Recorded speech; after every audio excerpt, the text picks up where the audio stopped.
Hey everyone, my name is Caroline Jensen and I'm going to show you today how to use my PNG overlay mockups. Whether it is a photo frame or a puzzle or something similar, it is going to work the same. Over here in Canva, what we're going to do is find our mockup and drag it onto a document. In this case, it is 4,000 by 3,000 pixels, and I simply dragged the image into the document over here. Now I want to add an image, and it's as simple as dropping and dragging. So what I'm going to do is find an image. In this case, maybe we'll use this bunny.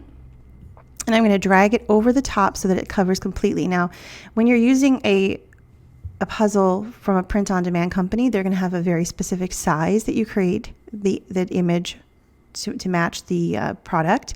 So you'll probably drop and drag something that fits perfectly. In this case, I'm just dragging any image. Then I want to right-click, layer, and then send to back. And there we have our mock-up. It shows the puzzle pieces. This is an actual print-on-demand sublimation puzzle, so it is very similar to something you would find. And it works great as a mock-up. It looks very real. One thing to note, you do not want to use something super dark or black because the nature of this product is the puzzle pieces are shadows. And if you have a very dark product that you send to the back, they're going to sort of cancel out the shadows. So this doesn't work the best for super dark images. So like this butterfly here would probably not be the best choice, simply because it is so dark.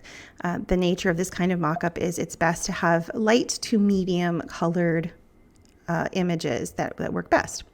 So over in Photoshop, it is exactly the same thing. Here is the mock-up, and I am just going to open up an image here and drag it onto it. This is just one of my seamless patterns. I'm going to hit return or enter, and now it's placed it above the pattern, or the pattern above the layer, and I'm just going to drag it down, and there we have our image in the puzzle. It's the same in both Canva or Photoshop, simply dragging a picture on the top and then putting that image behind the mock-up itself. Very easy to do. And if I go to the top layer and I move this around, you can see that there's my picture behind, and when I put the image back, it is all set up as a mock-up. Easy peasy. Thanks everyone.